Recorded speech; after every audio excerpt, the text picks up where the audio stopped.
اگر میں جھوٹ بولوں. ان کے گھر میں جھوٹی قسم کھانا تکیہ کلام کی طرح ہے. جھوٹی قسمیں اٹھانا تکیہ کلام ہے.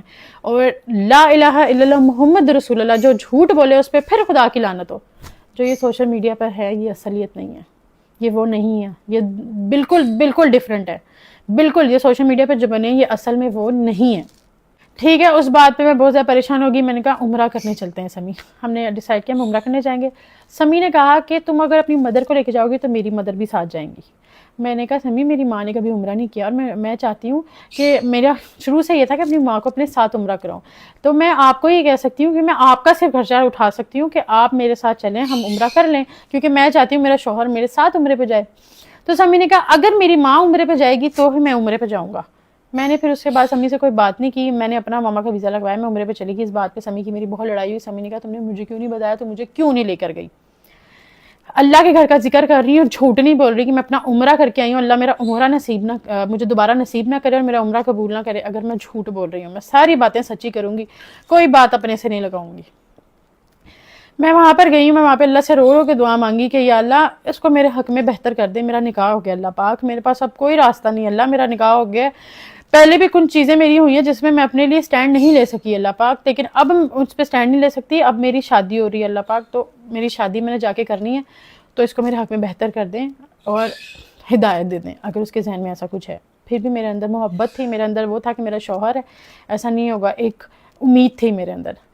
میں واپس آئی ہوں, میں نے کہا سمی شادی کر لیتے ہیں. سمی نے کہا شادی کرنی ہے ٹھیک ہے, لیکن میرے پاس پیسے نہیں. تمہیں پتا میں تو کچھ نہیں کرتا, میں تو کچھ نہیں کماتا, صرف براڈ کاسٹنگ کرتے تھے, لائف پہ بیٹھتے تھے سمی, جس سے لائف سے کوئی 10-12 ہزار روپے, کیونکہ اتنا ان کو کوئی جانتا نہیں تھا تو وہ کما لیتے تھے. ٹھیک ہے, تو میں تو کچھ کرتا نہیں, میرے پاس تو پیسے نہیں ہے. میں نے کہا اچھا کوئی بات نہیں, میں کر لیتی ہوں خرچہ شادی کا, کیونکہ مجھے کوئی فرق نہیں پڑتا تھا کہ میں اپنے شوہر کو کوئی پیسے دے رہی ہوں, اس میں کوئی بڑی بات نہیں ہے. میں اپنے شوہر کو سپورٹ کر رہی ہوں, نہ ہی میں یہ کہہ رہی ہوں کہ بہت بڑی بات ہے. میں صرف یہ بتا رہی ہوں جو فیکٹ ہے وہ فیکٹ ہے, اس کو ماننا چاہیے, جھوٹ نہیں بولنا چاہیے. بس اگر آپ کسی کو گندا کر رہے ہو نا تو سچ بتاؤ, اپنی حقیقت بھی رکھو ساتھ, صرف دوسرے کی حقیقت نہ بتاؤ کہ دوسرا ایسا دوسرا ویسا ہے. پھر ہماری شادی ہوتی ہے, تو شادی میں کیا ہوتا ہے کہ شادی اس طرح سے ہوتی ہے ہماری کہ انہوں نے جو بیچ میں بولا ہوا ہے کہ اس کے کچھ دوست ہیں جو اپنے برانڈ چلانے کے لیے اس کو سپورٹ کر رہے ہیں.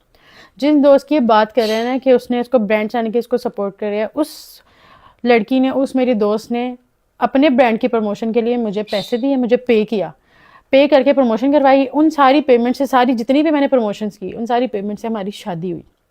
اور وہ ساری پیمنٹس میں نے سمی کو دی, کیونکہ میرا شوہر تھا, مجھے اس پہ ٹرسٹ تھا. شوہر پہ ٹرسٹ نہیں کیا تو کس پہ ٹرسٹ کرنا ہے, مجھے صرف اپنے شوہر پہ ٹرسٹ تھا. میں نے ان کو پیمنٹ دی. لیکن جہاں پہ ہماری شادی میں 4 انہوں نے کہا لگ رہا ہے, 4 ہماری شادی پہ لگنا تھا, وہاں پہ میرے سے 8 لیا گیا, کیونکہ میرا شوہر تھا, پھر بھی مجھے ان پہ ٹرسٹ تھا, لیکن اس میں بھی میرے ساتھ اسکیم ہوا. جھوٹے پہ خدا کی لعنت, جو جھوٹ بولے اس پہ لعنت ہو اللہ کی. چھوٹے چھوٹے پیسوں میں, بڑے سے بڑے پیسوں میں میرے ساتھ فراڈ کرتے تھے, مجھ سے جھوٹ بولتے تھے. مجھے سب پتا تھا, میں نے کبھی بھی نہیں بولا کیونکہ میرا شوہر تھا. میں شرمندہ خود ہوتی تھی, میں کیا بات کروں. اس کے بعد کیا ہوا, زیادہ دور نہیں جاتے, زیادہ کھینچتے نہیں ہیں, میں بس چھوٹے چھوٹے سٹیپس آپ کو بتا دیتی ہوں. صرف میرے خلا کے ریزنز, یہ سارے میرے خلا کے ریزنز ہیں, صرف ایک بات پہ میں نے خلا نہیں لیا. یہ بہت ساری باتیں اکٹھی ہوتی ہیں نا, جب انسان بھرتا ہے تو انسان کوئی ایسا سٹیپ لیتا ہے. اس کے بعد میرا برتھ ڈے, انہوں نے کہا میں نے اس کا برتھ ڈے کیا. میرا کوئی برتھ ڈے سمی نے نہیں کیا. سمی نے مجھے کوئی سرپرائزز نہیں دیے. جتنے سرپرائزز ہیں جو ولاگز بنے ہیں, سمی نے مجھے چوڑیاں دے دی, یہ دے دیا, وہ دے دیا, وہ سب میں خود لے کر آتی تھی. یہ مجھے کہتے تھے کہ لوگ کہتے ہیں کہ اپنے بیوی کو کچھ نہیں دیتا, لوگ مجھے باتیں کرتے ہیں کہ تم کچھ نہیں کرتے, لوگ مجھ سے پوچھتے ہیں, مجھے شرمندہ کر, لٹرلی خدا اس پر لعنت بھیجے جو جھوٹ بولے. یہ روتے تھے رات کو بیٹھ کر, اونچا اونچا روتے تھے, اور میرا دل پھٹتا تھا, میرا شوہر رو رہا ہے. تو میں اپنے گھر والوں سے بھی جھوٹ بول کے اپنے پیسوں سے جا کے اپنا زیور بناتی تھی اور ولاگ بناتی تھی کہ مجھے میری ساس نے, مجھے میرے شوہر نے گفٹ کیا. جھوٹے پہ خدا کی لعنت ہو, اللہ تعالیٰ اس کو کلمہ نصیب نہ کرے جو جھوٹ بولے. میں صرف فیکٹ پہ باتیں کروں گی, میں نے کوئی بات نہیں تھی کرنی, لیکن انہوں نے بہت زیادہ غلط جھوٹ باتیں کر کے میری فیملی کو, خواتون آئی وہ سامان اٹھا رہی تھی جلادوں کی طرح. ٹھیک ہے, میں اس بات پہ بھی آتی ہوں. برتھ ڈے بھی میں نے کیا, انہوں نے بس کیا کیا کہ یہ جا کے ہال میں بات کی کہ ہم آدھا تھوڑا بہت پروموشن کر لیں گے, تھوڑے بہت ہم پیمنٹ کر دیں گے. اور وہ پروموشن بھی میں نے کی, اس میں بھی مجھ سے جھوٹ بول کے پیمنٹ زیادہ لی کہ آگے اتنی پیمنٹ مانگ رہے ہیں. برتھ ڈے بھی میں نے اپنی خود کی. اس کے بعد کیا ہوتا ہے, برتھ ڈے کچھ دن بعد مجھے پتا لگتا ہے کہ میں پریگننٹ ہوں, آئرہ فاطمہ ہونے والی ہیں, اور مجھے بس خوشخبری آ جاتی ہے. میں پھر ان چیزوں کو بھول جاتی ہوں. ہم زندگی میں آگے چلتے چلتے چلتے ساری چیزیں کٹ کر کے, میں آپ کو جب میں 8 months پریگننٹ تھی تب سے شروع کرتی ہوں. اب